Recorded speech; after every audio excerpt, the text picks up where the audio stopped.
This episode will be launching Thanksgiving Eve, and so we thought we would give people a few tips for how to survive the holiday madness. Step 1, play dumpster fire for the family as a group. Surely that will bring you all together. I'm Bridget Phetasy, and this is your Thanksgiving Dumpster Fire. Welcome to Dumpster Fire, where we make burgers out of your sacred cows. We are grateful for you, though. Very grateful. This episode is filled with gratitude and joy, and I hope you all get home safely, don't drink and drive, all that stuff. For our international audience, we do have an international audience. Tomorrow is our favorite, my favorite, Maggie's favorite. Yeah, my favorite too. Our favorite American holiday, Thanksgiving. It has become fraught with lots of controversy over the years. I still love any holiday that is devoted to just eating and watching football and giving thanks. Honestly, some of my favorite things. Giving thanks, being American, overeating and stuffing yourself, and football. Yeah. It's a pretty American holiday. It's where we all come together to give thanks, and then you end up getting wasted and having a lot of family drama. That's generally how it rolls. And this year in particular, whenever it's like the Thanksgiving after an election year, it's always a little dodgy. All out of thanks to give. This is my list of things that you can do.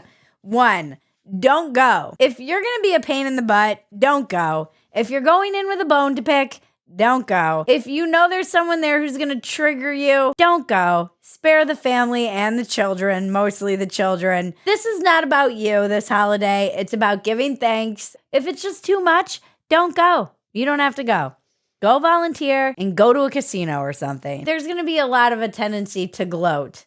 Try not to gloat, MAGA, okay? I know it's going to be hard. Turkey's great this year. Oh, yeah. It's almost like it's great again. You've been on the ropes for years, and this is your moment, and you can have a little celebration and a little twinkle in your eye, but try not to gloat. To the wounded liberals, they're really in their feelings right now. We should try and reach our hand across the Thanksgiving table and ask them, have your benzos kicked in yet? One alternative is to create a drinking game that the whole family gets in on together. And just have like a family drinking bingo game. It can be bipartisan. You can have, Carol stands up and makes sure she gives a land acknowledgement. And Uncle Billy brings up how Alex Jones has been persecuted by the DOJ. All of these things can be on your family bingo, and the only thing is just drink every time it happens. That would be a fun way to bond, I think. Don't bring up seed oils, fluoride, or raw milk. These are trigger words. They're coded. These are coded terms, and they alert the rest of the family that you are going to go down a path, and not everybody's ready to follow you there. You're going down a path where no one wins. Which brings me to my next tip. Create a safe word with other like-minded family members. If you're in a conversation where you need to get out, make sure that your liberal family member, MAGA family member, whoever is like libertarian, you have a safe word that you can use to help them extract you from that conversation, just like my favorite movie, Extraction on Netflix. They come in and they get you out of there before it escalates. Here's something that's revolutionary. You could be helpful and do the dishes. When I got sober, that was the only thing I pretty much did at every family gathering for the first 3 years, because it was very hard to be around everybody doing Jell-O shots and smoking bongs. Yes, my Thanksgivings are a party.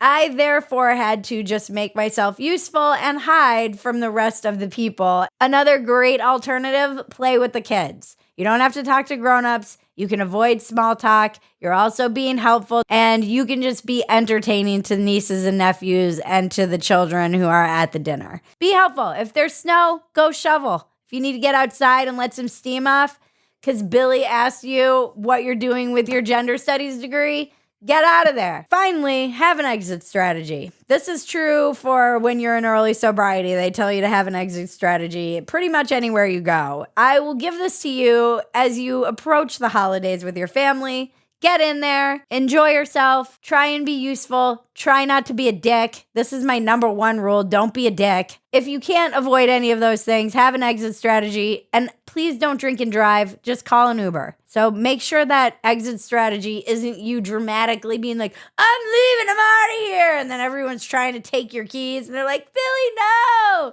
That's my holiday tips for you. Anything else you want to add, put it in the comments. We would love to hear. What is happening? There's a new Wicked interview clip going viral because of Cynthia Erivo's response, I think that's how you say her name, to a journalist saying that people were holding space for defying gravity. People in the queer community in particular. I've seen this week people are taking the lyrics of Defying Gravity and really holding space with that. I've watched this clip probably 100 times and I don't even know why. And feeling power in that. I didn't know that was happening. I've seen it, yeah. That's really powerful. Mm-hmm. People are baffled by it. That's what I wanted. Mm-hmm. She and Ariana Grande, who does not even look, she kind of looks like herself, but not really. They've been on this like big promotional tour for the movie, and they've both repeatedly cried in interviews to the point where they actually had to address how emotional they've been. Are they together or are they just... I don't know. I just read something where they were like, this has been a project we've been working on for 3 years. And like, I don't know, they both get super emotional when they talk about it. And they're like, you know, Ariana Grande holding Cynthia's her finger. Like, it was very... She grabs her finger. Like, they're very just like tentatively soothing to each other. It's so strange. The whole thing. Somebody said, like, I know these words, but I don't understand them in this context. Holding space is a very therapeutic kind of new agey term. I've been hearing that since I worked on weed farms, where it's like, we need to have a community conversation and we've got to hold space for this couple just because they want to sleep with each other while their boyfriend is in the other room. We've got to hold space for this. And it's just a like dumb, it's such a ridiculous term. I honestly, when you actually think about what it means, you're like, what the fuck are you talking about? None of it. It's all nonsense. And then that journalist who's like, you know, I've read a couple tweets in the queer space or something. Because then she was like, oh, you know, so many people have been talking about this. And then she's like, I read a couple tweets. I've seen it on a couple posts. I don't know how widespread, but, you know, I am in queer media, so that's my, That's really cool. Yeah. So this was like 3 people on the internet? She's like, I didn't know that was a thing. I didn't know that was happening. She took it so seriously, like, oh my God.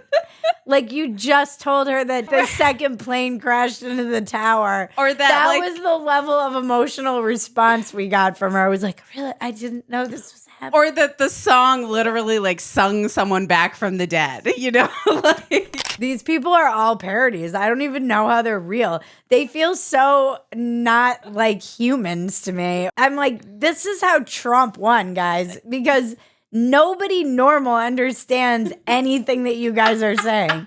I felt like I was watching some kind of weird scene study in a theater class. If someone was like, Bridget, you need to pick a scene to go perform in an acting class, I would pick that scene. Yeah. Be like, we're going to go do that weird viral video. yeah. And like take it completely seriously. Dead serious. Is this what what's his name? Hottie with the big dick? Davidson. Is this what Pete Davidson does to women? His dick is so big, he just makes you retarded. Just slammed the common sense out of her. Before our next segment, don't forget to like, subscribe, touch my bells and buttons. Many of you watch this and you aren't subscribers. Please just subscribe to our channel. We're trying to get to 100,000 before the end of the year. It is a lofty goal, but we're still going to shoot for the stars. And guys, you have to stick around through the ad to see the weather report. I'm sorry, we've got to pay our bills and we're using the Mexican weather ladies to do so. Today's episode is brought to you by Sheath Underwear. I love this sponsor. They have so many great products and always coming out with new ones. My husband loves them. Their patented dual pouch system is revolutionary. It cradles your balls lovingly, of course, and then it gets them in their own pouch, and it has a separate pouch for the genitalia. It keeps everything separate from the legs, so you're nice and comfortable and nothing is sticking together. And you can move around. It's high quality. They can be worn as boxers or briefs. It's literally all my husband uses anymore. He won't touch anything else. Everyone who tries this underwear swears they'll never go back. And there's also a women's line, which is amazing. I basically live in their sports bras. They're cute booty shorts. They're tiny little undies. They have thongs. They're always releasing new styles and patterns. So please check them out. Go to sheath.com. They are running a Black Friday sale right now, and you can get 40% off all their products, which is a great deal. Get some stocking stuffers. It's time to start shopping. Don't be a slacker. Sheath.com. The link is in the description below. Now let's check the weather with Jackie Garrido. Esto no termina aquí. Esta actividad y condiciones invernales, señores, bandas de nieve se desplazan hacia Nueva Inglaterra, donde en Maine, pues la madre naturaleza promete dejar casi 18 pulgadas de nieve. Thank you, Jackie. Capitalism always wins. Bud Light is still desperately trying to crawl out of the hole that they dug themselves in, trying to rebuild their brand image using the hilarious and very famous now Shane Gillis. It is a feeling. And a new ad campaign that is hilarious. Oh, where'd you get a snake? We are all lost. Yeah, I'm lost. I'm 100% lost here. Although it's making fun of the very thing that got them in trouble. So I think it's funny, but it's clearly like they're not apologetic. Hey, I think I'm in the wrong commercial. What? Yeah, dude, this isn't right. You know, someone tweeted about it and was like, Bud Light has released a commercial mocking the woke culture. Would you say that this ad is specific? I was like, that's quite a spin on this. Wait, aren't you Andre? No, I'm Shane. I think it was a very clever nod to like him being in the wrong commercial. It is a very overt nod to them fucking up. Okay. You're supposed to be in a Bud Light commercial. I'm the odd one out down here. I feel like more they were making fun of abandoning their, hey, we're a dude at a football game having fun brand. I guess for lack of a better word, it is like woke culture, but really it's just like, this is the same thing we saw with Jaguar where you're abandoning your customer. Right. Yeah, it was very like artsy and kind of cool and New York Soho vibe. Chic and yeah. And not Bud Light and not their customers at all. Yeah. So I think it was really just a nod to them making the wrong move. But it was also just funny, which Bud Light commercials used to be. They were funny. This is pocket full of sense. Yeah. And having the other guy in the ad, in the like football commercial, and he's like, you've changed, man. If you're here, Andre is... Something is different about you, ma'am. Enjoying himself. Yeah, I thought that was clever. And enjoying himself. God, I love it here. Oh, yeah. And Shane famously, he never really said much about SNL. This is the thing I actually love about Shane. You don't feel like he's judging it. He's not like judging those people for being artsy. You guys like wings? You blue cheese guy? Ranch girl? You're a ranch girl. It's what I love about his comedy. He's very non-judgmental. You don't feel him going, oh God, you guys are so woke, which is just a lame perspective too. Right. You feel him going, okay, I think I'm in the wrong commercial. Right. He's just like, I think we were in the wrong lane. I'm in the wrong place. Yeah. He's just not like a douchey like, oh, we need to destroy the woke mind virus. Right. I get it. I think a lot of this stuff does need to be rooted out. I think it's an ideology that is toxic. But I don't think that judging people, the elites on the right wing, aren't going to make anything better because you have to give people an off-ramp. So even if you want people to kind of come out of that ideology, you can't do it by making fun of them and telling them that they're idiots. That's literally how we got Trump too. Dumpster diving. What's next in the dumpster? someone paid $6.2 million for a banana duct taped to a wall. We live in a meme. I keep saying we live in meme world. This was a crypto dude, right? Yeah. Yeah. Justin Soon, I believe, founder of cryptocurrency platform Tron, bought this and he plans to eat it. I'm like, what is the point if you plan to eat it? Like, you're eating a $6 million banana just to make yourself feel good? No, it's just a status thing. It's literally just to like raise your profile and be like, I can do this. Nothing says to me new money like a banana duct taped to a wall. What an embarrassing way to signal that you're new money. I am repulsed. I mean, if you're going to act like new money, we're going to treat you like new money. This is ridiculous. Get yourself a Monet, like somebody with dignity. If I had a country club that didn't allow people in who behaved like new money, this guy would be on the top of my list. God, I'm so grossed out by new money. What are you, a Kardashian? This is embarrassing. I love being snobby about like old money versus new money as someone who's as broke as I am. Has no money? Yeah. Yes, I know. I'm and no assets. Like, no, I'm not in crypto and I'm not a member of the investor class. But I will judge you for how old or new your money is. All right, that's it, guys. Please take care of yourself over the holidays. Eat, drink, be merry, be kind to your family members. They're blood. Don't let politics come in between you and your family. It's stupid.